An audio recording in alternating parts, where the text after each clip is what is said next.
teknologi informasi pemanfaatan cloud computing pada usaha konveksi dan sablon Faisal Clothing.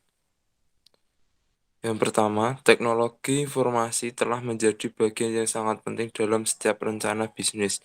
Hampir dari seluruh perusahaan baik skala besar maupun kecil menggunakan teknologi informasi sebagai salah satu aktivitas yang sangat dibutuhkan untuk memberikan peningkatan terhadap layanan bisnis yang mereka kelola.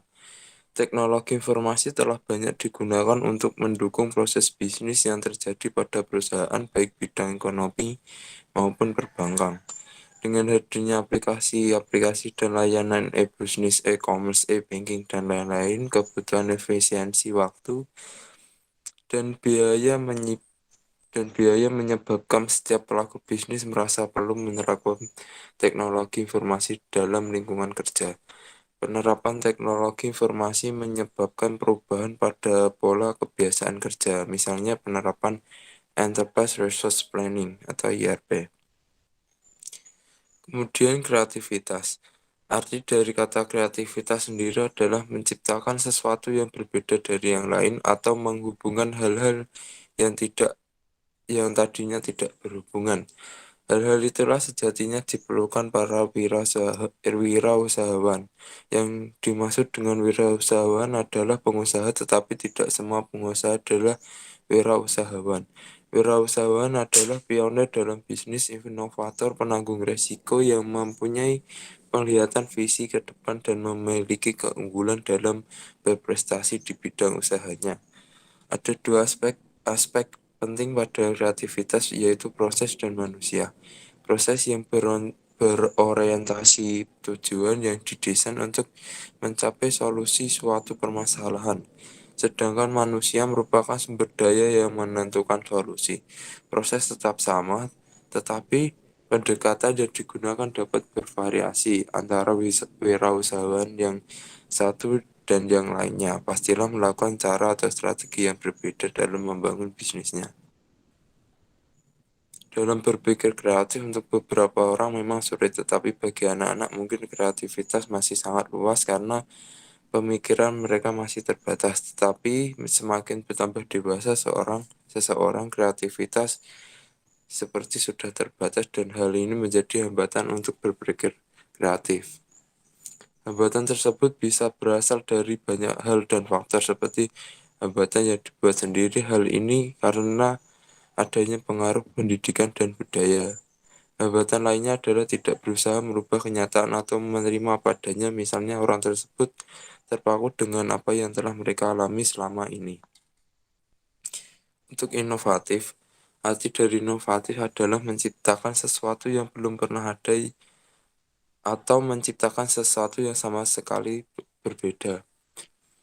Dalam menghadapi perubahan kehidupan di berbagai aspek yang semakin cepat dan semakin rumit serta sulit diprediksi, inovasi sangat diperlukan. Manusia, organisasi, dan teknologi adalah komponen penting dalam pengimplementasian teknologi informasi dan komunikasi untuk memajukan sebuah organisasi. Teknologi informasi termasuk penggunaan sistem dan kepuasan pengguna saat menggabungkan peran dan keterampilan. Penggunaan sistem juga berhubungan dengan orang yang menggunakannya, harapan, sikap, dan menerima sistem pelatihan. Inovasi adalah pengenalan suatu hal yang baru sebagai wujud keberhasilan suatu hal yang baru tersebut yang menjadikan sesuatu menjadi lebih baik.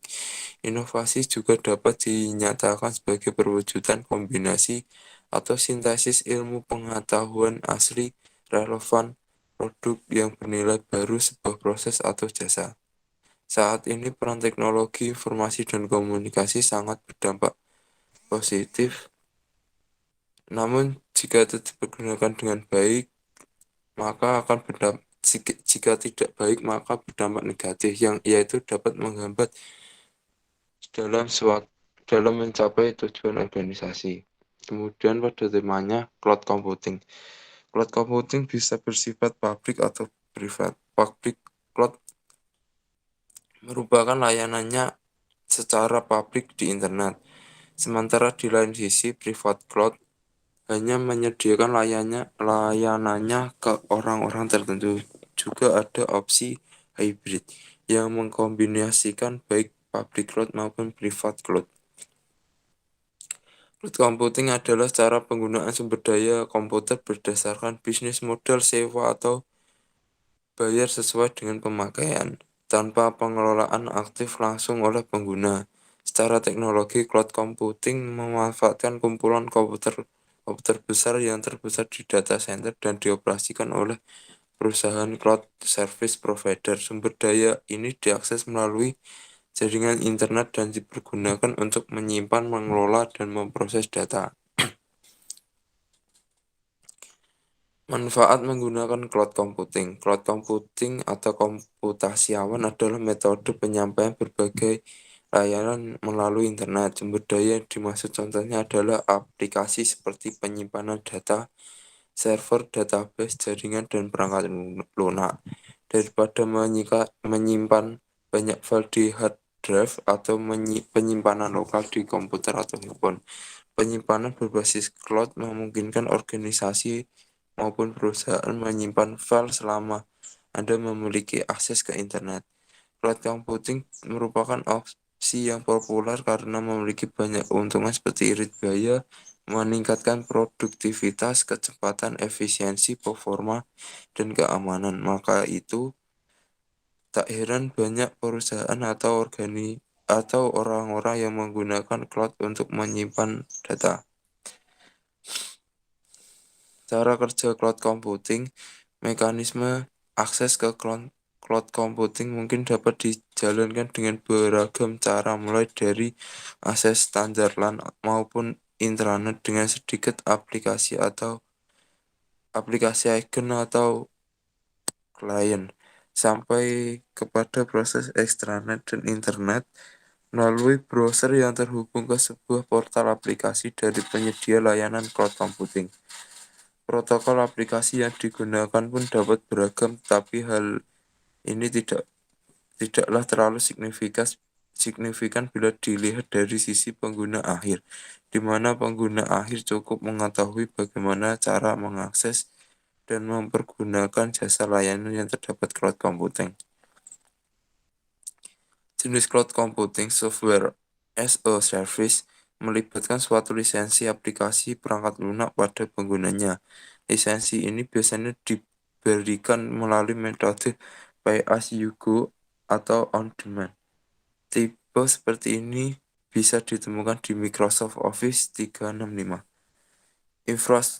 Infrastruktur as service atau LAS yang melibatkan metode untuk mengirimkan suatu file dari sistem operasi ke server dan penyimpanan melalui konektivitas berbasis IP sebagai bagian dari layanan on-demand. Klien jadi tidak perlu membeli perangkat lunak atau server. Contoh populer dari tipe ini adalah public cloud dari Indonesia Cloud dan Microsoft Azure. Platform as a service disebut-sebut sebagai yang paling kompleks.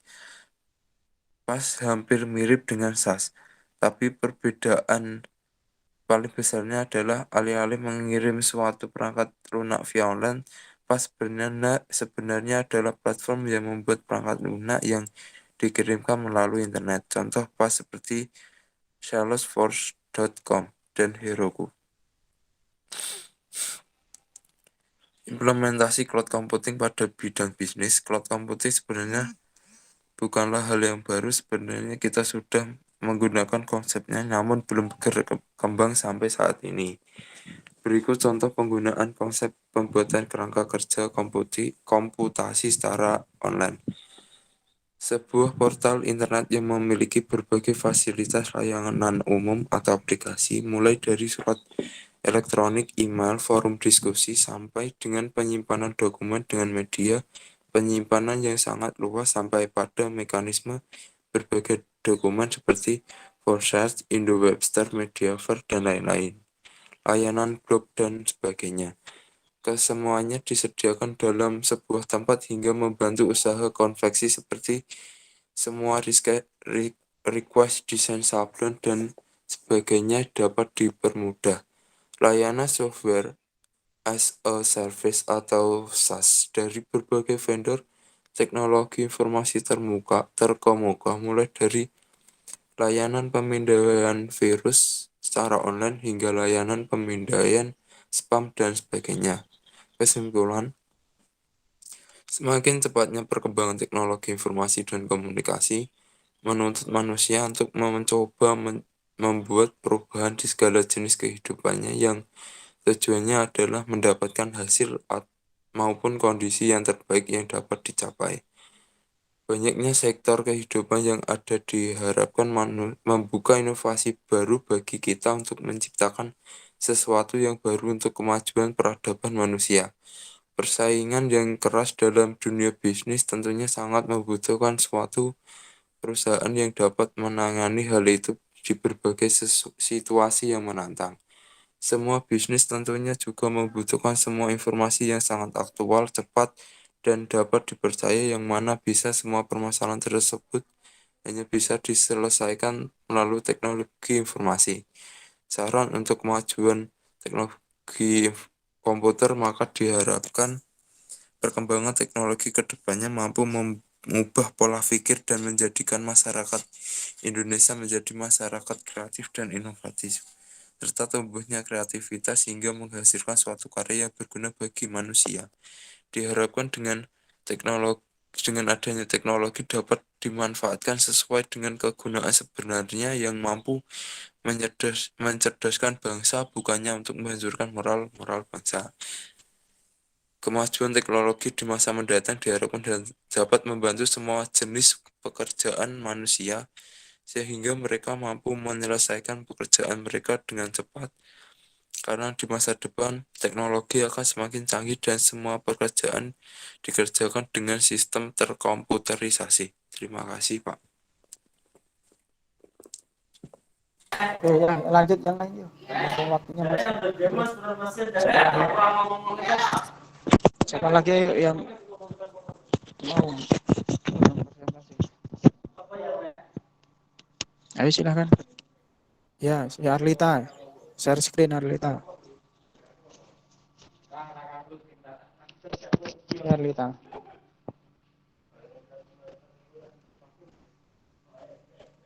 Kameranya dulu Arlita.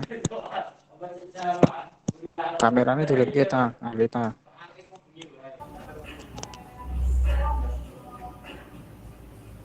Ya, ya silakan. Dan buka PPT-nya dibuka. Assalamualaikum warahmatullahi wabarakatuh. Salam.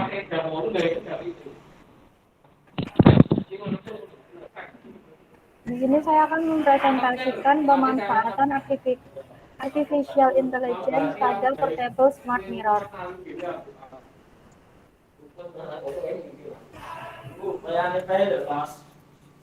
Latar belakang perkembangan teknologi akan berjalan sesuai dengan kemajuan advanced science atau ilmu pengetahuan. Teknologi memberikan banyak manfaat kepada manusia dengan memudahkan urusan-urusan dalam kehidupan sehari-hari. Salah satu penerapan teknologi AI ada dalam portable smart mirror yang merupakan variasi cermin yang dilengkapi dengan berbagai fitur untuk meningkatkan pengalaman kecantikan seseorang dalam menggunakan cermin. Variasi fitur mulai dari koneksi yang dapat tersambung langsung dengan Wi-Fi, dilengkapi dengan kamera yang dapat meningkatkan kemampuan lensanya dalam memotret, merekam, mendeteksi objek foto, dan memaksimalkan sejumlah pengaturan sehingga hasil tangkapan terlihat berkualitas, serta memiliki fitur facial recognition dan skin analysis sehingga bisa memberikan produk skincare yang khas. Tujuan dalam penulisan makalah ini adalah untuk menambah pengetahuan dan diharapkan bermanfaat bagi kita semua. Serta dengan ini kita dapat mengetahui fungsi dari teknologi untuk kehidupan sehari-hari khususnya di bidang kecantikan. Perkembangan teknologi. Kemajuan teknologi menghasilkan modernitas yang ditandai dengan pertumbuhan ekonomi, mobilitas sosial, ekspansi atau perluasan budaya, di mana melalui kemajuan teknologi komunikasi juga makin canggih dan murah. Dalam pengertian perkembangan teknologi yang lebih luas, teknologi dapat meliputi pengertian sistem, organisasi, juga teknik. Akan tetapi, seiring dengan perkembangan dan kemajuan zaman, pengertian teknologi menjadi semakin meluas. Sehingga saat ini teknologi merupakan instrumen yang berkaitan dengan jenis penggunaan dan pengetahuan tentang alat dan keahlian, serta bagaimana dapat memberi pengaruh pada kemampuan manusia untuk mengendalikan dan mengubah sesuatu yang ada di sekitarnya. Teknologi dan kecantikan. Perkembangan dunia perawatan kecantikan berbanding lurus dengan perkembangan zaman. Jika dahulu kala para perempuan mengandalkan bahan alami seperti buah untuk perawatan kecantikan, kini fungsi tersebut digantikan oleh beragam teknologi canggih yang bisa ditemukan di rumah sakit atau klinik kecantikan tertentu. Teknologi tersebut dapat dibuat secara khusus untuk memenuhi kebutuhan perawatan kulit perempuan. Teknologi dalam bidang kecantikan sebenarnya bukanlah hal baru. Beberapa alat praktis yang digunakan untuk mempercantik diri telah eksis sejak lama.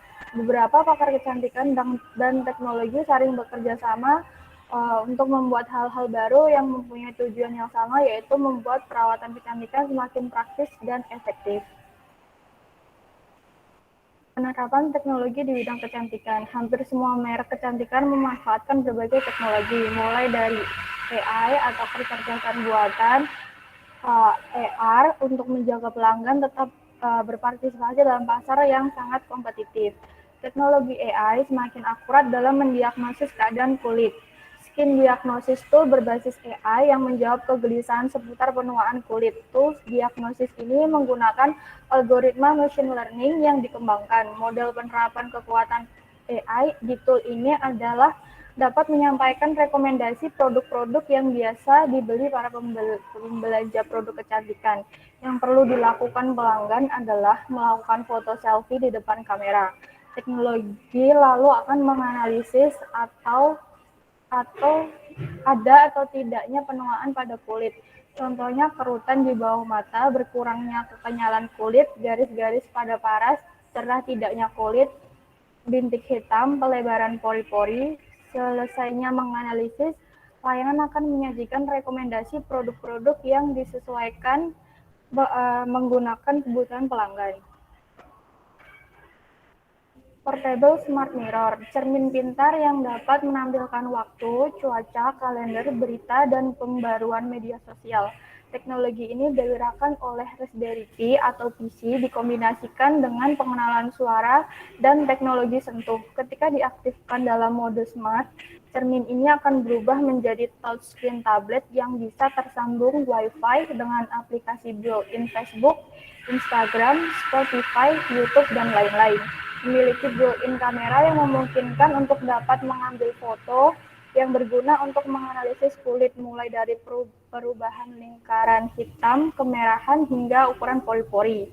Foto-foto ini bisa disimpan dalam database khusus sehingga bisa mengecek efektivitas dari tiap produk skincare yang digunakan. Dilengkapi dengan barcode scanning system yang mampu memindai barcode cetak dan mengubahnya menjadi data digital ke komputer, di mana dengan barcode tersebut akan menampilkan data dari produk yang telah di-scan, mulai dari komposisi yang terkandung dalam produk dan semua informasi yang berkaitan dengan produk. Selain itu, dapat memberikan informasi link yang bisa digunakan untuk membeli produk tersebut dan informasi tambahan mengenai komposisi di dalam produk dapat dikombinasikan dengan produk lain atau tidak. Kaca canggih yang memiliki kelebihan anti-fog atau embun dan dilengkapi dengan lampu LED yang memiliki tingkat warna yang bisa disesuaikan dengan kebutuhan. Portable Smart Mirror menggunakan baterai tanam sehingga tidak diperlukan listrik secara langsung untuk dapat menggunakannya dan tentu dapat dengan mudah dibawa kemana saja. Kesimpulan umum dari penerapan AI pada Portable Smart Mirror diharapkan akan mempermudah pertukaran informasi yang dapat diperoleh pengguna khususnya di bidang kecantikan dan memberikan dampak yang signifikan dari kemajuan teknologi di bidang kecantikan. Sekian presentasi dari saya, terima kasih. Ya, terima kasih Mbak Ambilina. Yuk lanjut, siapa lagi? Yuk Lucky, silakan. Saya, Pak. Ya, silakan share screen. Lucky ya. Bella dulu nggak apa-apa, Pak? Oh, Bella dulu. Ya, Bella dulu. Bella. Baik, Pak.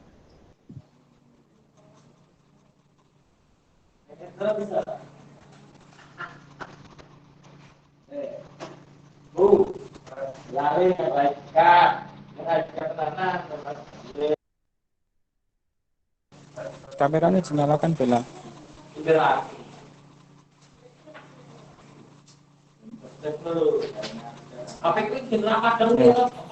Ya. Siap.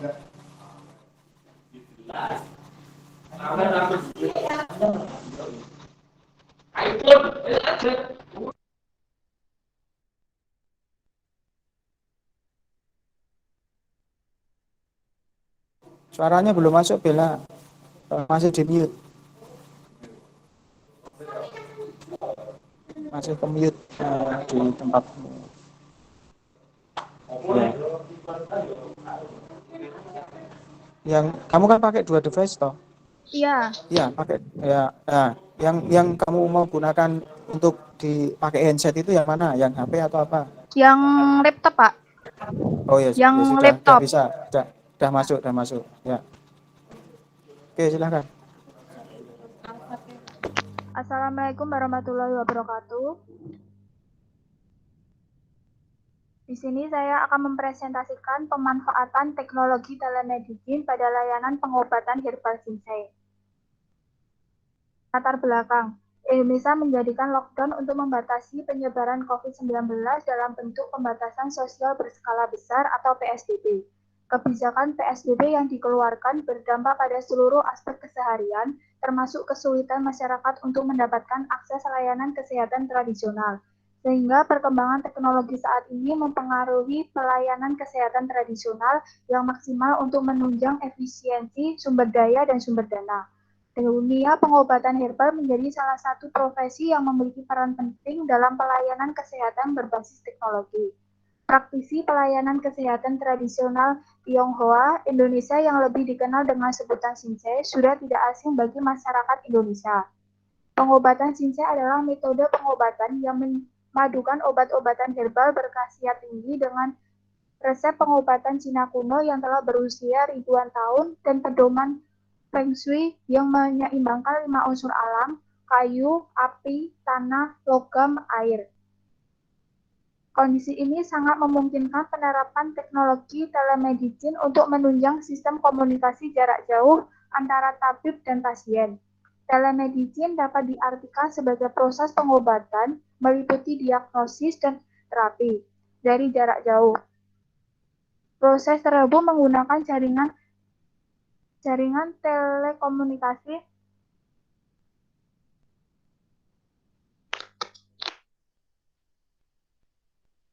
itu dengan yang lain.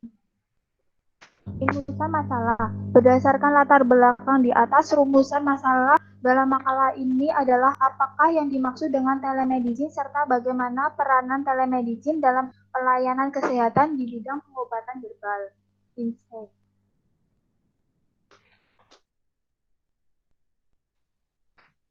Manfaat.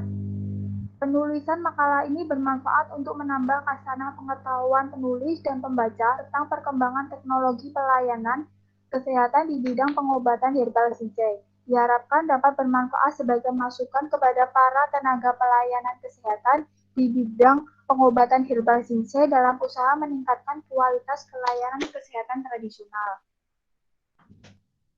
Pengertian telemedicine. Telemedicine merupakan layanan kesehatan yang dilakukan dari jarak jauh. Telemedicine adalah transfer data medik elektronik dari satu lokasi ke lokasi lainnya. Telemedicine adalah praktik kesehatan dengan memakai komunikasi audio, visual, dan data, termasuk perawatan, diagnosis, konsultasi, dan pengobatan, serta pertukaran data kesehatan.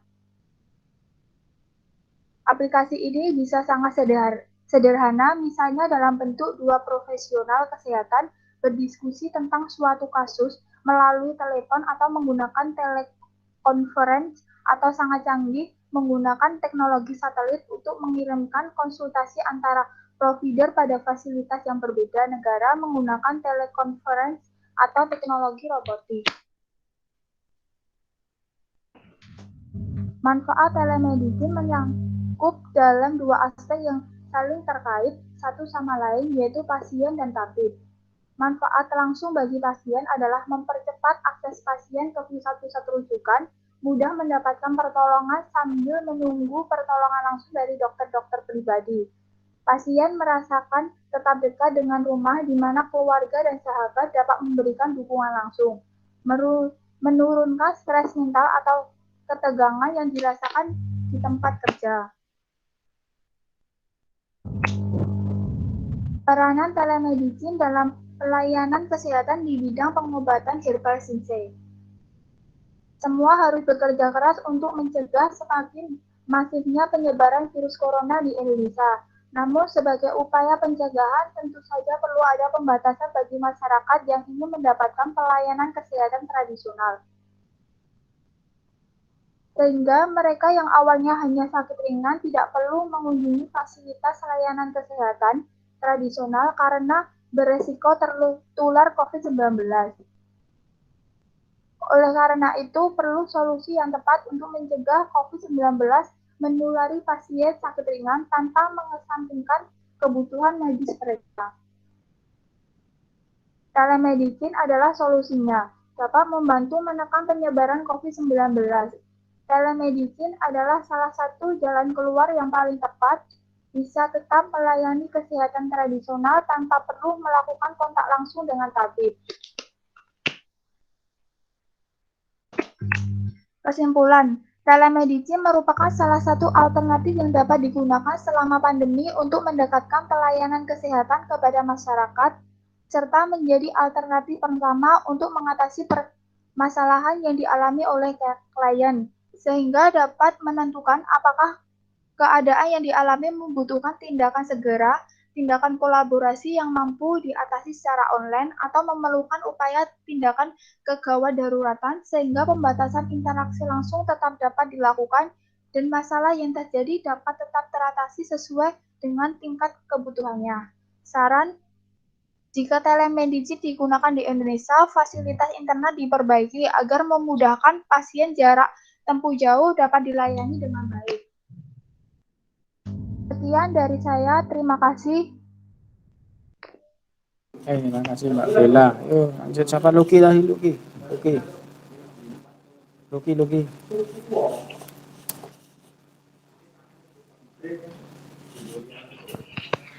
Kameranya dekat Luki. Kameranya dinyalakan. Ya. Udah, Pak. Benar, Pak. Ya, sudah. Ya. Satu sudah. Belum, Pak. Ya, belum.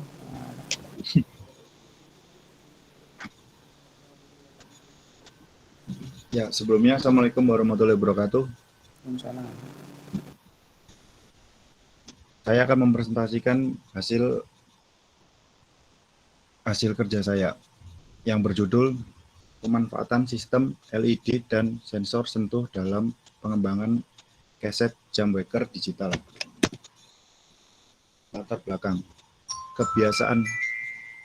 Kebiasaan bangun pagi merupakan hal yang berat dilakukan bagi sebagian orang, apalagi jika dalam cuaca dingin atau hujan. Bagi sebagian orang, bangun pagi adalah kebiasaan atau kebutuhan banyak manfaat yang bisa kita peroleh ketika bangun lebih awal. Kita dapat berolahraga dan mendapatkan udara pagi yang lebih segar, atau kita bisa langsung melakukan aktivitas rutin sehari-hari.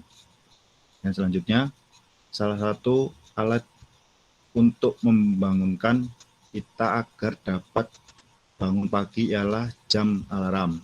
Jam alarm yang menjadi pengingat bangun di pagi hari kadang diabaikan oleh banyak orang dan kadang lebih memilih untuk mengacukan bahkan mematikan alarm mereka dan kembali tidur. Masalah inilah yang kadang timbul ketika seorang bangun di pagi hari dengan menggunakan alarm sebagai media untuk mengingatkan akan waktu. Perumusan masalah. Satu, apa yang dimaksud dengan sistem LED. 2. Apa yang dimaksud dengan sensor sentuh. Dan yang ketiga, apa saja komponen jam digital. Dan yang terakhir, bagaimana cara kerja keset jam waker digital tersebut. Tujuan. Adapun tujuan makalah ini ialah guna membuat keset jam waker digital yang sangat berguna bagi orang yang kesulitan bangun pagi serta dilengkapi dengan LED dan sensor sentuh yang merupakan salah satu keunikan dari gadget ini. Sistem LED, Lightning Emitting Diode atau sering disingkat dengan LED, adalah komponen elektronika yang dapat memancarkan cahaya monokromatik ketika diberikan tegangan maju. LED merupakan keluarga dioda yang terbuat dari bahan semikonduktor. Warna-warna cahaya yang dipancarkan oleh LED tergantung pada jenis bahan semikonduktor yang dipergunakannya. LED juga dapat memancarkan sinar inframerah yang tidak tampak oleh mata seperti yang sering kita jumpai pada remote control TV ataupun remote control pada perangkat elektronik lainnya. Yang selanjutnya, bentuk LED mirip dengan sebuah bola atau bola lampu yang kecil dan dapat dipasangkan dengan mudah ke dalam berbagai perangkat elektronika. Berbeda dengan lampu pijar, lampu LED tidak memerlukan pembakaran filamen sehingga tidak menimbulkan panas dalam menghasilkan cahaya. Oleh karena itu, saat ini LED yang bentuknya kecil telah banyak digunakan sebagai lampu penerangan dalam LCD TV yang menggantikan tub. LED merupakan keluarga dari dioda yang terbuat dari semikonduktor. Cara kerjanya pun hampir sama dengan dioda yang memiliki dua kutub, yaitu kutub positif dan negatif. LED hanya akan memancarkan cahaya apabila dialiri tegangan maju dari anoda menuju katoda. LED terdiri dari sebuah chip semikonduktor yang didoping sehingga menciptakan junction positif dan negatif. Dan selanjutnya sensor sentuh. Sensor sentuh adalah sensor elektronik yang dapat mendeteksi sentuhan. Sensor sentuh ini pada dasarnya beroperasi sebagai saklar apabila disentuh, seperti saklar pada lampu, layar sentuh ponsel, dan lain sebagainya. Sensor sentuh ini dikenal juga sebagai sensor taktil atau tactile sensor. Seiring dengan perkembangannya teknologi, sensor sentuh ini semakin banyak digunakan dan telah bergeser peranannya sebagai saklar pada perangkat-perangkat elektronik. Dan selanjutnya, berdasarkan fungsinya, sensor sentuh dapat dibedakan menjadi dua jenis utama, yaitu sensor kapasitif. Sensor sentuh kapasitif merupakan sensor sentuh yang sangat populer pada saat ini. Hal ini dikarenakan sensor kapasitif lebih kuat, tahan lama, dan mudah digunakan serta harga yang relatif lebih murah dari sensor resistif. Ponsel-ponsel pintar saat ini telah banyak yang menggunakan teknologi ini karena juga menghasilkan respon yang lebih akurat. Yang kedua yaitu respon resistif. Tidak seperti sensor sentuh kapasitif, sensor sentuh resistif ini tidak tergantung pada sifat listrik yang terjadi pada konduktivitas plat logam. Sensor resistif bekerja dengan pengukuran tekanan yang diberikan kepada permukaannya, karena tidak perlu mengukur perbedaan kapasitasi. Sensor sentuh resistif ini dapat beroperasi pada bahan-bahan non-konduktor seperti pena, stylus, atau jari di dalam sarung tangan. Selanjutnya, komponen dalam jam waker digital. Komponen dari jam waker digital ini yaitu sebagian berikut. 1. Display 7 segmen 4 digit dilengkapi dengan titik 2 di tengah untuk blink detik. Kedua, resistor pack atau bisa menggunakan resistor biasa yang dijajar seperti foto di atas fotonya nanti ya Pak. Yang ketiga, IC Atmel 89C2051 yang sudah diprogram jam digital, atau untuk mendapatkannya bisa bertanya. Yang keempat, dua saklar atau push button untuk setting mengatur jam dan menit. Yang kelima, satu kristal 12 MAZ MHz. Yang keenam, 4x4 kapasitor dengan berbagai nilai. Yang ketujuh, resistor 10K. Dan yang terakhir, satu terminal konektor untuk mencatu dari power supply 5 watt. Dan selanjutnya cara kerja keset jam waker digital. Seperti yang sudah dijelaskan di awal, jam waker digital ini ditempatkan pada keset yang berguna untuk membangunkan pengguna dari tempat tidur hanya untuk memastikan alarm yang berbunyi. Keset jam waker digital ini sendiri baru akan mati jika kalau pengguna memijakkan kedua kakinya ke keset yang berbahan lembut yang nyaman di kaki ini. Tidak sembarangan, keset jam waker digital ini dilengkapi pula dengan sensor sentuh yang berguna untuk sentuhan kaki ke keset untuk mematikan alarm yang berbunyi, serta dilengkapi pula dengan LED yang berguna untuk menunjukkan ke pengguna jam berapa ini. Selanjutnya, keset jam waker ini sangat berguna bagi orang yang mengalami kesulitan untuk bangun pagi. Keset jam digital ini solusi terbaik menurut saya, karena ketika seorang beranjak dari tempat tidur, maka orang itu akan membangunkan sel-sel yang ada di otak untuk segera bangun dan menjalankan aktivitas paginya. Keset jam waker digital ini akan terus berbunyi jika tidak ada sentuhan kaki yang memijaknya.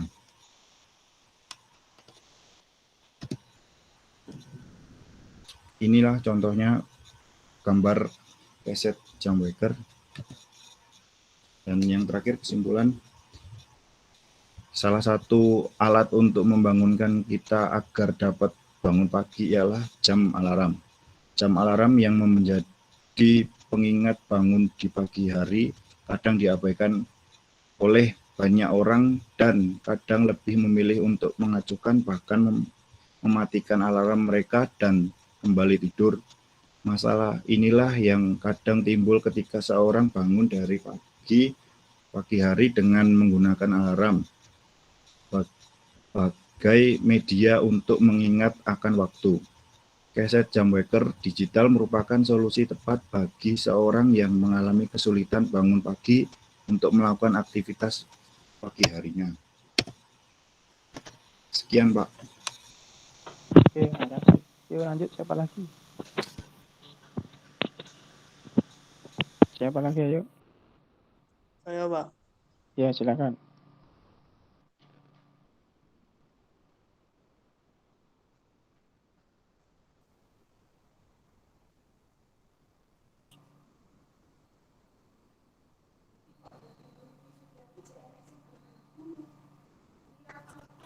Di share screen, Mas.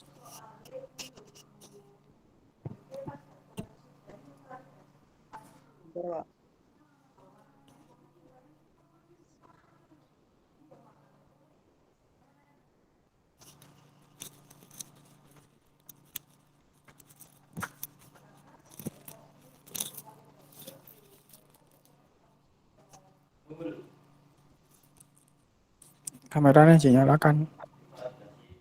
Oke.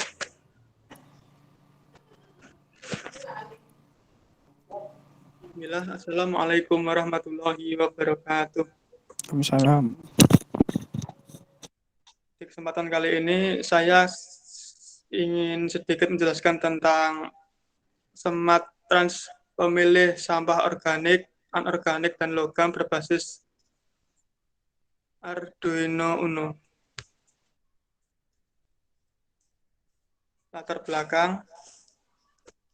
Sampah merupakan sisa suatu usaha atau kegiatan manusia yang berwujud padat, baik berupa zat organik maupun organik yang bersifat dapat terurai maupun tidak dapat terurai, dan dianggap sudah tidak berguna lagi sehingga dibuang ke lingkungan. Sampah banyak dihasilkan dari tempat-tempat yang menjadi pusat berkumpulnya banyak orang. Salah satunya adalah sekolah, termasuk di Universitas Duta Bangsa Surakarta. Oleh karena itu, pihak sekolah berupaya menyediakan tempat sampah tiga warna, yaitu merah, kuning, hijau, yang bertujuan untuk memisahkan jenis sampah organik, anorganik, dan logam. Agar mempermudah proses pemilihan sampah untuk kemudian diurai atau diresil, namun penempatan tempat sampah organik, anorganik, dan logam tersebut masih bersifat manual dan kurang produktif, sehingga dalam pelaksanaannya baru berjalan sekitar 5%. Hal ini dikarenakan kesadaran mahasiswa di sana masih kurang untuk dapat membuang sampah pada tempatnya. Ada juga sebagian mahasiswa yang salah menempatkan sampah pada saat membuangnya atau tidak sesuai dengan jenisnya.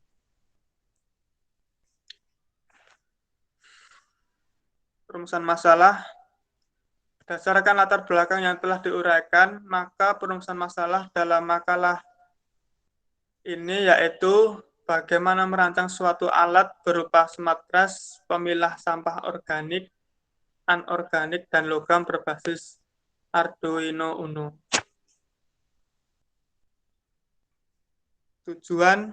Adapun tujuan pembuatan makalah ini yaitu yang pertama untuk mengetahui gambaran umum tempat sampah pintar, kedua mengetahui gambaran umum sensor ultrasonik, untuk mengetahui gambaran umum sensor IDR, untuk mengetahui gambaran umum sensor proximity, dan terakhir untuk mengetahui gambaran umum sensor servo. Selanjutnya yaitu batasan masalah. Batasan masalah perlu dilakukan untuk memfokuskan penelitian yang akan dilakukan sehingga tujuan penelitian dapat dicapai dengan cepat dan baik. Adapun pembatasan dalam penelitian ini adalah sebagai berikut. Yang pertama, objek penelitian dilakukan pada tempat sampah di Universitas Duta Bangsa Surakarta, Fakultas Ilmu Komputer. Yang kedua, penelitian dilakukan pada lingkup sampah organik, anorganik, dan logam. Yang ketiga, penelitian difokuskan pada desain tempat sampah sesuai dengan Arduino Uno. Yang keempat, prototipe yang dibuat masih dalam tahapan pengembangan. Selanjutnya, yaitu manfaat penelitian. Yang pertama, manfaat yang ingin dicapai penelitian ini adalah mampu merancang desain tempat sampah sesuai dengan pendekatan Arduino Uno. Kedua, peneliti mengetahui ilmu-ilmu yang dapat digunakan dalam merancang suatu produk dan dapat mengaplikasikannya. Ketiga, desain hasil peneliti diharapkan dapat menjadi rekomendasi bagi pihak kampus dalam mengatasi permasalahan sampah. Selanjutnya, dapat bermanfaat bagi pengembangan keilmuan di Fakultas Komputer. Selanjutnya, mahasiswa dapat mengetahui jenis sampah sesuai dengan tempat sampahnya. Mahasiswa lebih peduli terhadap lingkungan dengan membuang sampah sesuai dengan jenisnya. Dan terakhir, timbulnya minat mahasiswa dalam membuang sampah sesuai dengan jenisnya. Selanjutnya yaitu, apa itu smart trash? Smart trash adalah tempat sampah otomatis dapat membedakan jenis sampah logam seperti tembaga, besi, dan kaleng minuman dengan jenis sampah non-logam seperti kertas, botol plastik, dan karet. Hasil pengujian menunjukkan jika sensor ultrasonik dapat mendeteksi jarak objek 10 cm di depan tempat sampah. Selanjutnya itu gambaran umum tempat sampah pintar. Tempat sampah pintar ini memiliki teknologi sensor yang bisa mengelompokkan jenis sampah sehingga mulut tong akan terbuka sesuai klarifikasi sampah.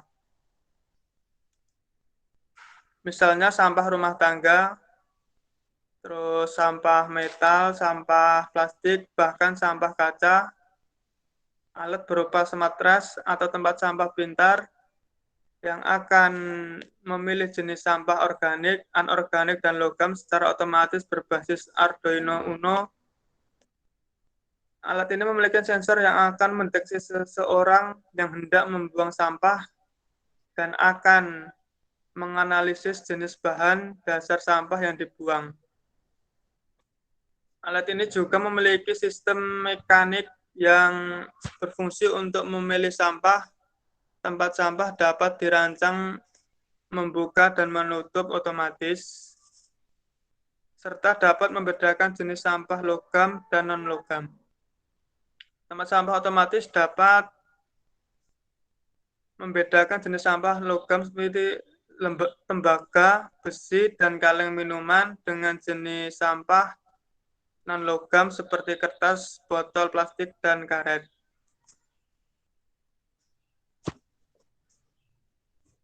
Selanjutnya yaitu kelebihan dari sampah pintar ini adalah yang pertama, alat ini dapat memilih jenis sampah organik, anorganik, dan logam secara otomatis berdasarkan jenisnya. Kedua, alat ini menggunakan perangkat mikrocontroller berupa Arduino Uno yang mudah dikembangkan untuk penelitian lebih lanjut di kemudian hari. Ketiga, LCD dapat menampilkan informasi jenis sampah secara otomatis dan komunikatif pada saat proses kerja alat. Ketiga, alat ini dapat mendeteksi keberadaan sampah di dalamnya sehingga lebih efisien dan proses dalam pemilahan sampah.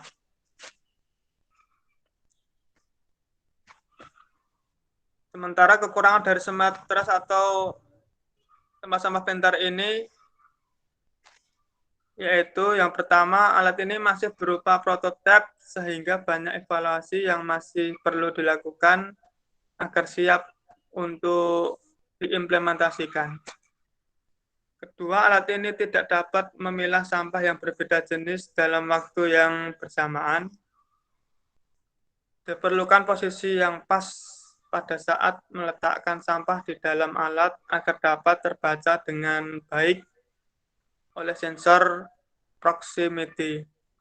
Yang keempat, diperlukan rangkaian suplai tegangan baru yang lebih efisien dalam pembagian daya untuk AC 7805 agar dapat berjalan dengan stabil. Yang terakhir, sensor proximity kapasitif pada alat ini kurang sensitif pada saat mendeteksi jenis sampah organik yang berukuran kecil dan terlalu kering. Selanjutnya yaitu kesimpulan.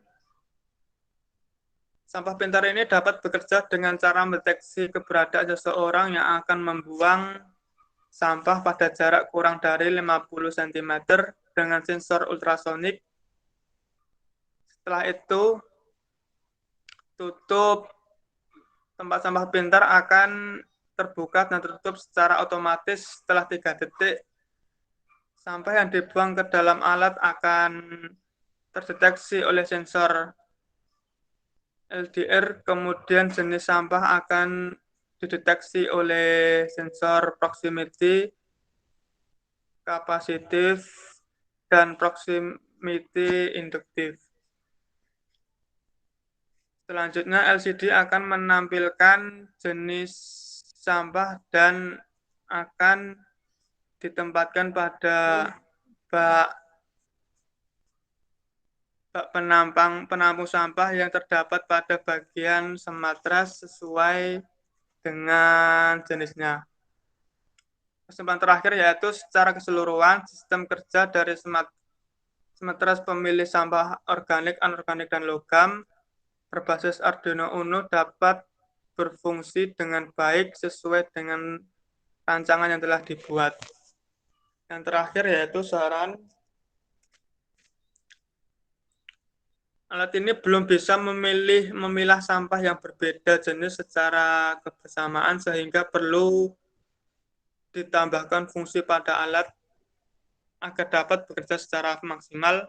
Kedua, alat ini membutuhkan sensor yang lebih sensitif untuk mendeteksi jenis sampah organik yang berukuran kecil dan kering. Ketiga, akan lebih menarik jika pada alat ini ditambahkan roda penggerak agar alat dapat bergerak menghampiri seseorang yang terlihat membuang sampah sembarangan. Terakhir, alat ini belum memiliki sistem monitoring dan kembali lewat jaringan internet atau perangkat mobile, sehingga perlu penambahan sistem Internet of Things. Sekian Pak, udah Pak.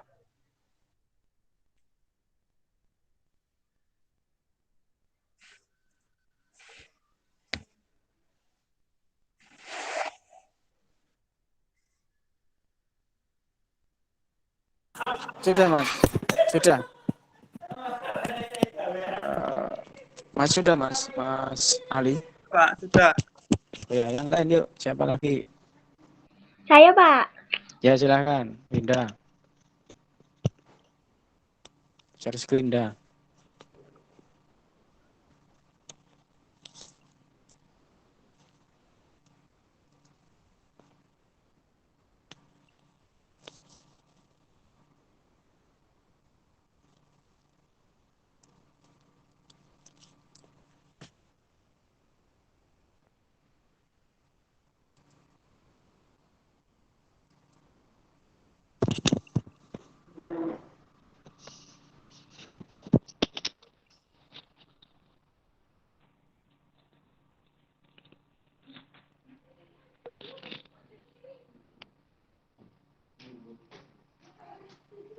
Linda.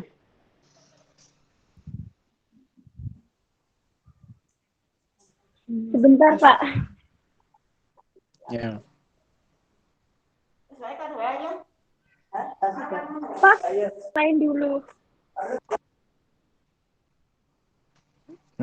Sinyalnya nggak bisa. Ya siapa yuk?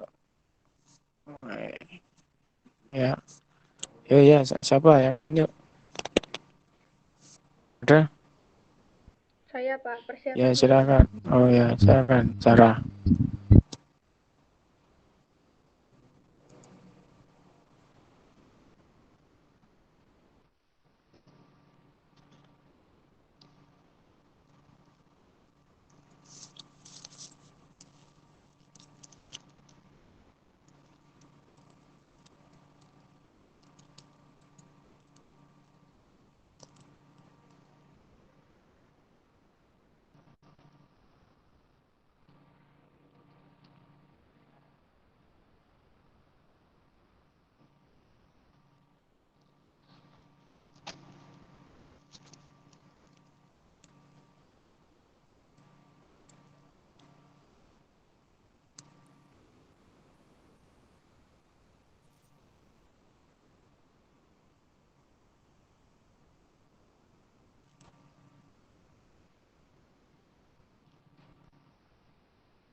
Salah.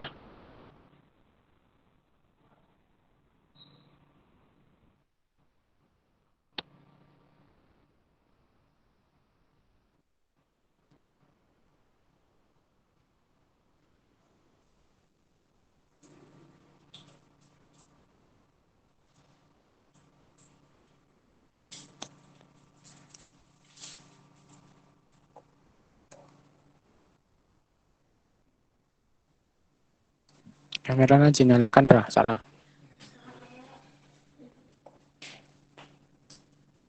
Kamera dinyalakan. Iya, sebentar, Pak.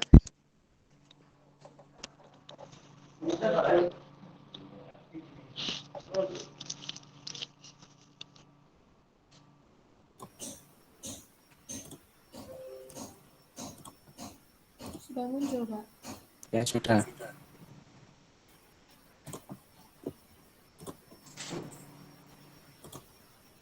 Di share screen di sana. Ya. Ya sudah bisa tuh. Tapi suaramu kok back soundnya. Gimana, Pak? Suaranya masuk. Kamu pakai dua device? Iya, pakai dua device. Ya untuk ngomong pakai apa? HP atau pakai laptop? Pakai ini aja, Pak. Ya.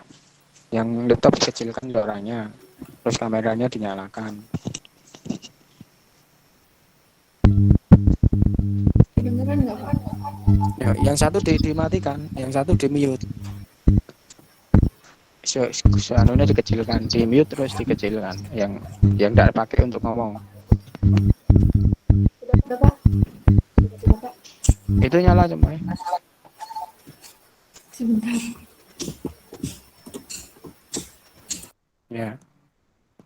Ya. Malah mati kabeh. Sudah? Ya sudah. Ya, kameranya dulu ke. Sudah, Pak. Kameranya selip. Sudah. Oh ya. Ya. Ya sudah. Silakan dimulai. Assalamualaikum warahmatullahi wabarakatuh. Waalaikumsalam. Nama saya dari I19A3 mempresentasikan tentang pemanfaat panel surya untuk membuat alat penstabil tegangan output charger pada handphone. Yang pertama, latar belakang. Matahari merupakan sumber penghidupan bagi makhluk hidup. Energi matahari memiliki banyak manfaat. Misalnya, kita dapat mengeringkan ikan, jagung, memanaskan air, serta panel surya dapat dimanfaatkan sebagai alat pembangkit tenaga listrik. Contoh lainnya ialah apabila pengguna dalam keadaan membutuhkan ponsel namun ternyata baterai kehabisan daya, tentunya itu akan menjadi hal yang sangat menyebalkan. Oleh karena itu, untuk mengatasi hal tersebut dibuatlah alat penstabil tegangan output charger handphone menggunakan sel surya atau panel surya. Selain itu, alat ini sebagai tindak nyata dalam memerangi pemanasan global atau yang biasa disebut global warming.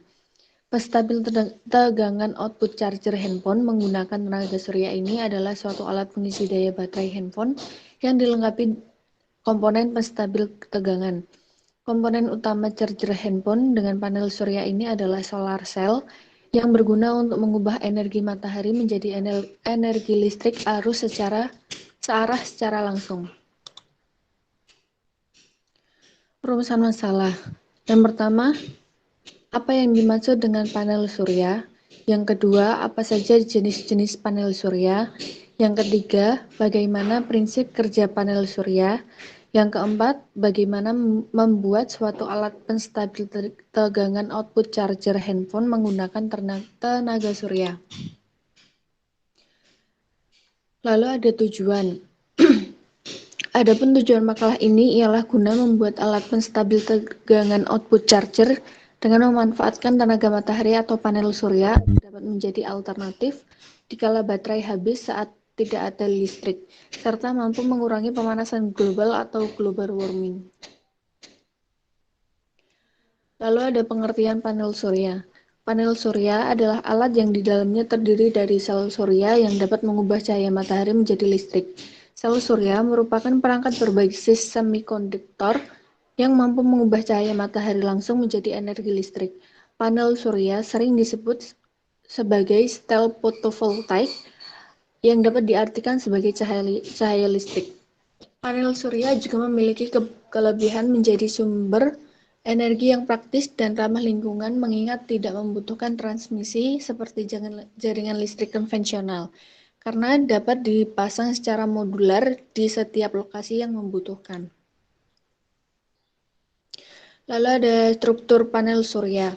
Panel surya memiliki beberapa struktur secara umum, yaitu yang pertama, metal backing adalah material yang menopang seluruh komponen yang ada pada sel surya. Yang kedua, material semikonduktor adalah material inti dari sel surya karena berfungsi sebagai penyerap cahaya dari sinar matahari.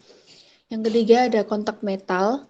Pada sel surya, sebagian material semikonduktor biasanya diberi lapisan material konduktif transparan sebagai kontak negatif. Yang keempat, lapisan antireflektif yang berfungsi untuk meminimalisir refleksi cahaya agar cahaya yang terserap oleh semikonduktor secara optimal. Yang kelima, cover glass. Bagian yang berfungsi sebagai material melindungi modul surya dari kotoran atau hujan. Lalu ada jenis-jenis panel surya. Yang pertama ada monokristal. Monokristal merupakan panel yang paling efisien yang dihasilkan dengan teknologi terkini dan menghasilkan daya listrik persatuan luas yang paling tinggi. Monokristal dirancang untuk penggunaan yang memerlukan konsumsi listrik besar pada tempat-tempat yang beriklim ekstrim dan dengan kondisi alam yang sangat panas. Kelemahan dari panel jenis ini adalah tidak akan berfungsi baik di tempat yang cahaya mataharinya kurang atau teduh. Efisiennya akan turun drastis dalam cuaca berawan. Lalu yang kedua ada polikristal. Polikristal merupakan panel surya yang memiliki susunan kristal acak karena dipabrikasi dengan proses pengecoran. Tipe ini memerlukan luas permukaan yang lebih besar dibandingkan dengan jenis monokristal untuk menghasilkan daya listrik yang sama. Lalu yang ketiga ada thin film fotovoltaik yang merupakan panel surya dua lapisan dengan struktur lapisan tipis mikrokristal silikon dan amorphous. Inovasi terbaru adalah thin film triple junction photovoltaik dengan 3 lapisan. Dapat berfungsi sangat efisien dalam udara yang sangat berawan dan dapat menghasilkan daya listrik sampai 45% lebih tinggi dari panel jenis lain dengan daya yang setara.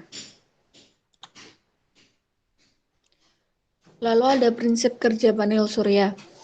Prinsip kerja sel surya adalah berdasarkan konsep semikonduktor P-N junction.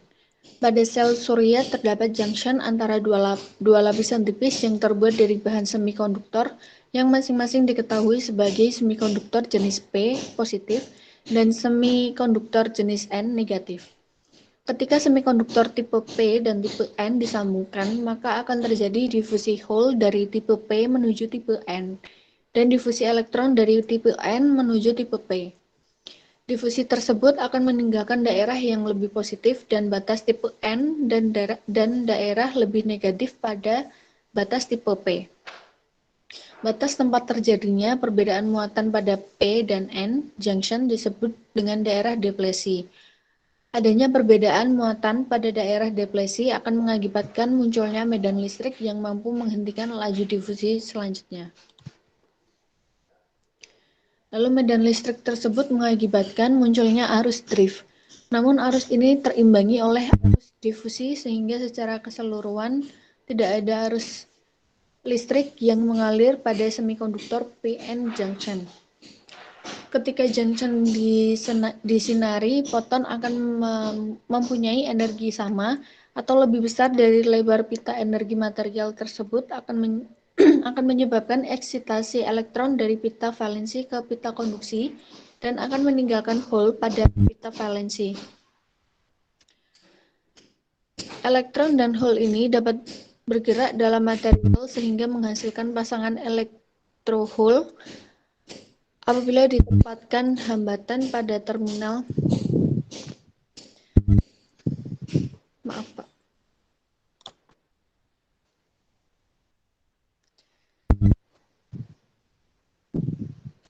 Apabila ditempatkan hambatan pada terminal sel surya, maka elektron dari area akan kembali ke area P. Apabila ditempatkan hambatan pada terminal sel surya, maka elektron dari area N akan kembali ke area P sehingga menyebabkan perbedaan potensial dan arus akan mengalir. Pembuatan alat penstabil tegangan output charger handphone menggunakan tenaga surya. Perancangan prototipe sistem charger handphone berbasis panel surya direalisasikan dalam PCB atau print circuit board untuk kemudian diujikan disambungkan langsung dengan handphone uji. Dalam pengujian rancangan digunakan beberapa alat sebagai berikut. Yang pertama ada satu buah modul sel surya STP 0105S12 atau DB dari Swissco Solar.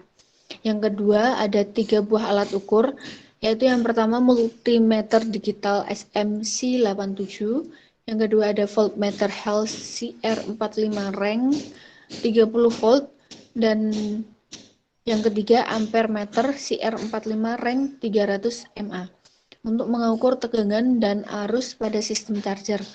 Yang ketiga, rangkaian voltage regulator. Yang keempat, kabel penghubung secukupnya. Yang kelima, handphone Oppo A57 sebagai beban uji. Dan yang keenam, satu buah lux meter untuk mengukur intensitas cahaya matahari.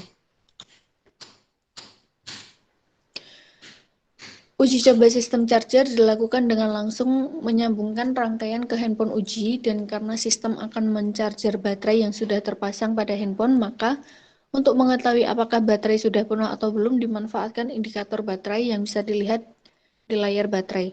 Rangkaian disusun seperti gambar di samping. Kemudian setiap 15 menit selama 300 menit dilakukan pengukuran intensitas cahaya matahari, arus, dan tegangan, serta pengecekan kondisi muatan baterai melalui indikator baterai di handphone. Uji coba yang telah dilakukan menunjukkan bahwa sistem charger yang didesain telah mampu memberikan hasil yang diinginkan, yaitu mampu mencharging baterai handphone hingga penuh. Kesimpulan, dapat disimpulkan bahwa dengan adanya pemanfaatan panel surya dengan baik, maka panel surya tersebut dapat digunakan untuk membuat alat penstabil charger dikala kehabisan baterai di tempat umum dan dapat mengurangi pemanasan global atau global warming. Sekian, terima kasih dari presentasi saya. Bila ada salah kata, mohon maaf. Wassalamualaikum warahmatullahi wabarakatuh. Waalaikumsalam. Terima kasih Pak Sarah. Andeng-andengmu. Andeng-andengmu kan bisa janggut itu loh, Pak. Ya. Yang lain apa lagi? Makasih, Pak. Ya. Ya, siapa lagi ya?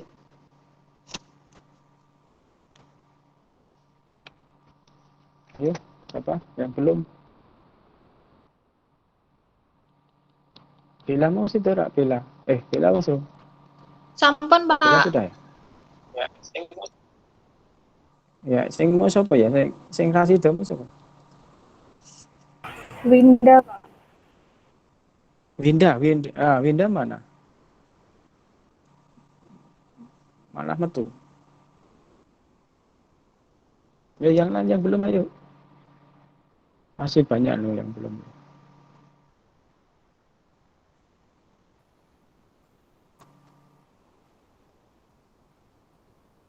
Ya, Rizky. Yo, Rizky share screen.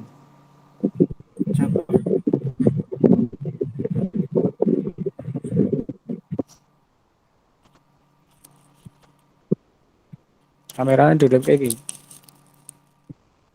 Nganggo HP.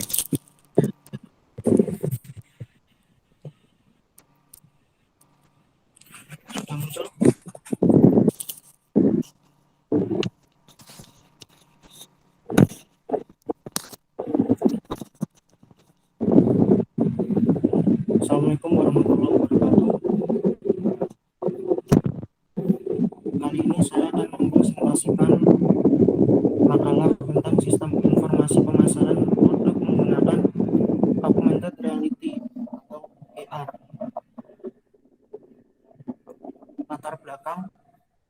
pada masa sekarang ini banyak dari penjual, sales, dan marketing yang mempromosikan produknya baik barang maupun jasa dengan melalui cara verbal, memberikan gambar foto dua dimensi. Persaingan bisnis serta pasar yang semakin meluas mengharuskan para penjual mencari cara terbaik untuk dapat menawarkan produknya kepada para pembeli, terutama di sektor produksi properti furnitur yang kian hari makin menjamur, membuat para penjual menunjukkan produknya lebih unggul daripada penjual lainnya. Dengan kemajuan teknologi yang semakin hari semakin pesat, gadget maupun ponsel kini dapat dimanfaatkan untuk keperluan promosi produk. Augmented reality atau AR adalah salah satu teknologi modern yang dapat digunakan oleh penjual untuk mempromosikan barang kepada calon pembeli. Penelitian lain yang sudah dilakukan terkait AR antara lain untuk penjualan properti, pendidikan, dan desain interior. Pada dasarnya AR memiliki kelebihan yaitu mampu memberikan pengalaman dan pemahaman yang mendalam bagi user. Ini berarti tidak menutup kemungkinan bahwa teknologi ini dapat dijadikan alat untuk metode promosi yang lebih menarik. Dengan contoh, para pembeli dapat memanfaatkan augmented reality untuk menyesuaikan objek furnitur dengan kondisi tempat yang disediakan, sehingga pembeli dapat menyesuaikan barang yang akan dibeli dengan kondisi rumah atau lokasi masing-masing. Kita masuk ke pengertian. Yang pertama, sistem informasi pemasaran. Menurut Kotler dan Armstrong di tahun 2003, SI pemasaran adalah sistem informasi yang terdiri dari orang, peralatan, dan prosedur untuk mengumpulkan, memilih, menganalisis, mengevaluasi, dan mendistribusikan informasi yang dibutuhkan tepat waktu dan akurat bagi para pengambil keputusan pemasaran. Menurut McLeod di tahun 2008, sistem informasi pemasaran adalah suatu sistem berbasis komputer yang bekerja sama dengan sistem informasi fungsional lain untuk mendukung manajemen perusahaan dalam menyelesaikan masalah yang berhubungan langsung dengan pemasaran produk perusahaan. Kemudian berikutnya, augmented reality merupakan salah satu perkembangan teknologi yang digunakan pada akhir-akhir ini di bidang interaksi. Penggunaan teknologi ini akan sangat membantu dalam menyampaikan suatu informasi kepada pengguna dengan cara yang berbeda dan lebih menarik. Augmented reality sebagai penggabungan benda-benda nyata dan maya di lingkungan nyata, berjalan secara interaktif dalam waktu nyata, dan terdapat integrasi antar benda dalam 3 dimensi, yaitu benda maya terintegrasi dalam dunia nyata. Penggabungan benda nyata dan maya dimungkinkan dengan teknologi tampilan yang sesuai. Interaktivitas dimungkinkan melalui perangkat-perangkat input tertentu, dan integrasi yang baik memerlukan penjejakan yang efektif. Contohnya seperti ini. Produk dari website atau katalog dapat diwujudkan dalam bentuk objek 3D, kemudian dapat dipasangkan di kondisi lokasi masing-masing. Kemudian klasifikasi augmented reality.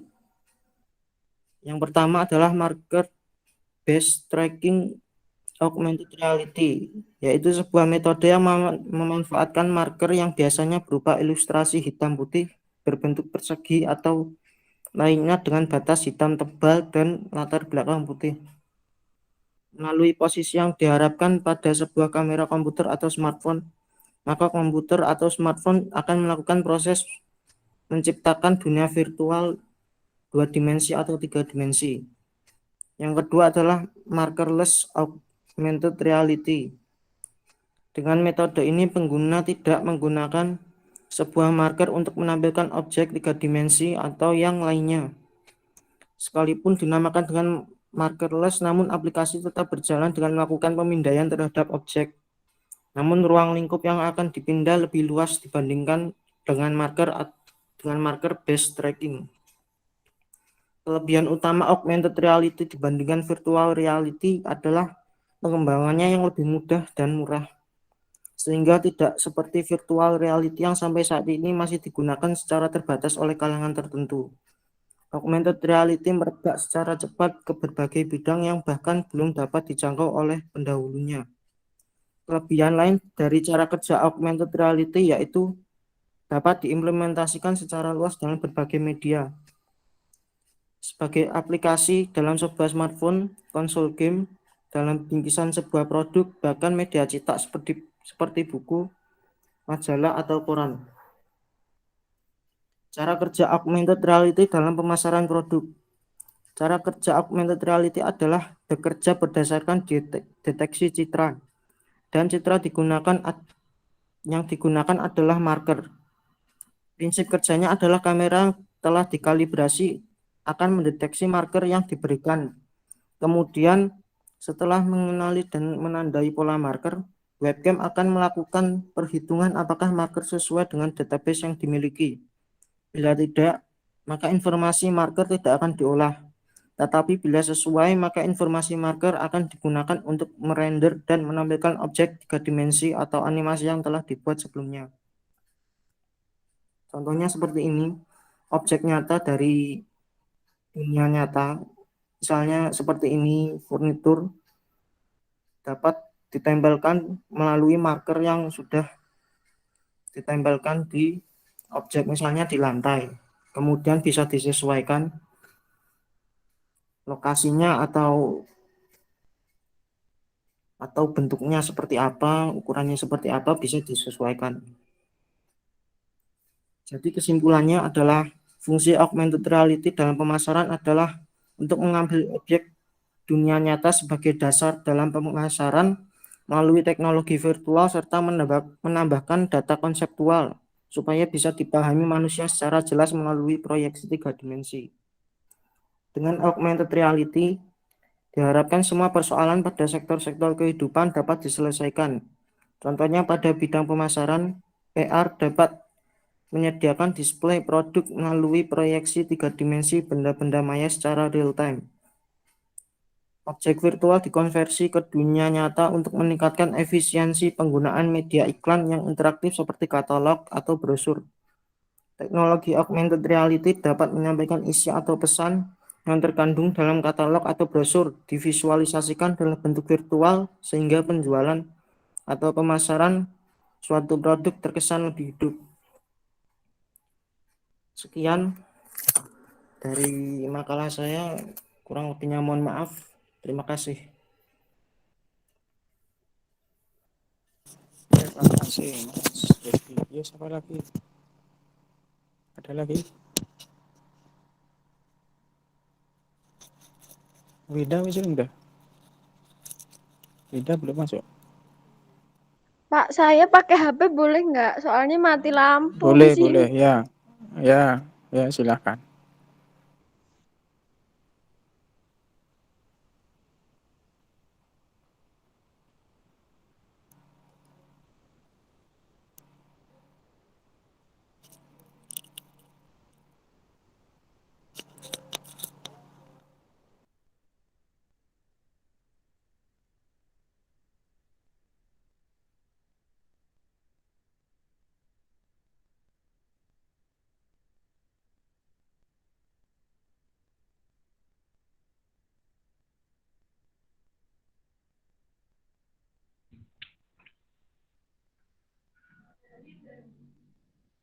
Pak, udah muncul.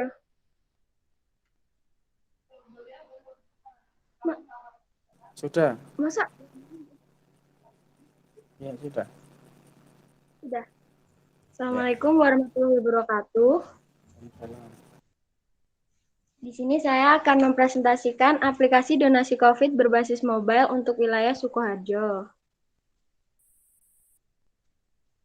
Latar belakang, krisis COVID-19 merupakan sebuah pandemi yang dampaknya dapat dirasakan oleh seluruh masyarakat di berbagai belahan dunia yang berasal dari berbagai latar belakang pendidikan, ekonomi, dan sosial. Situasi khas krisis ini bisa jadi menimbulkan adanya ketimpangan-ketimpangan sosial tertentu, khususnya terkait dengan akses sumber daya dan kestabilan ekonomi di tingkat akar rumput.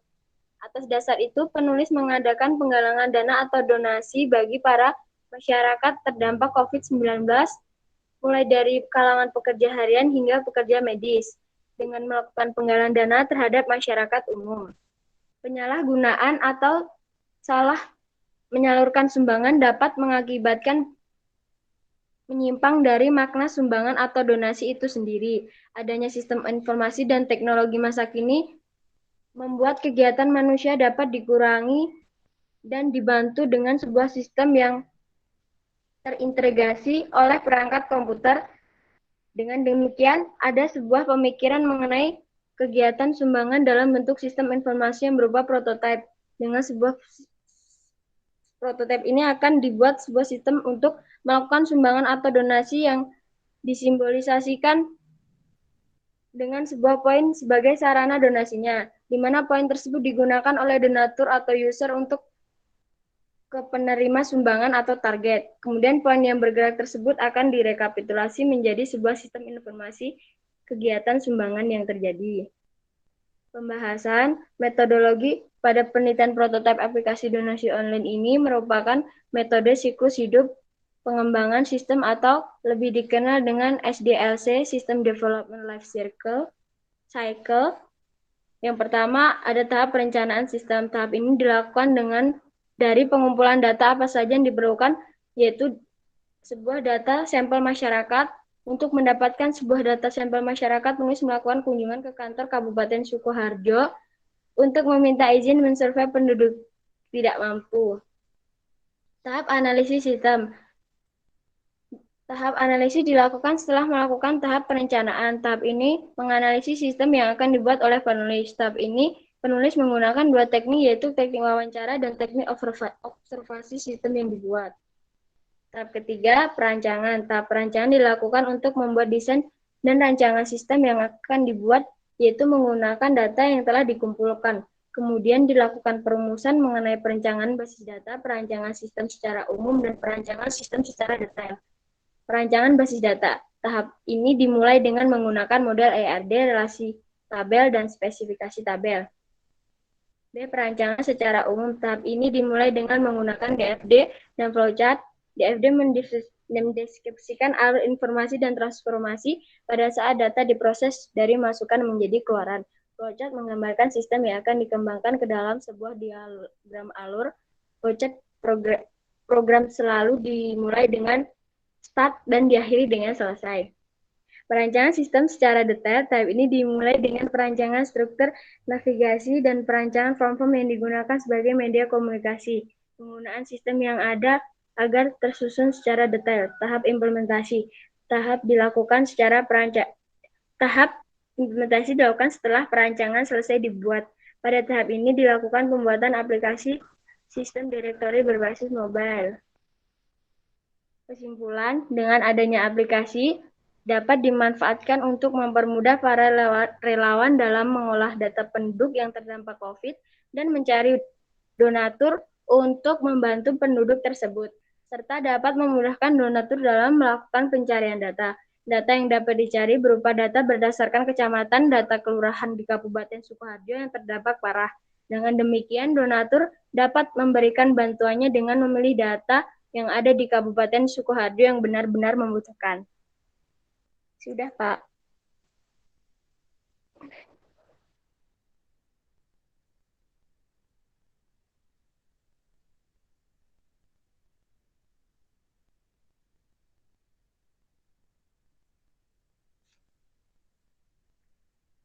Sudah, Pak. Masa nggak sih syaratnya?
Oke, siapa lagi?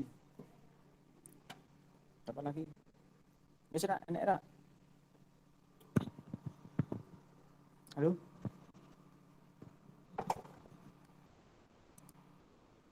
Sudah, enggak ada.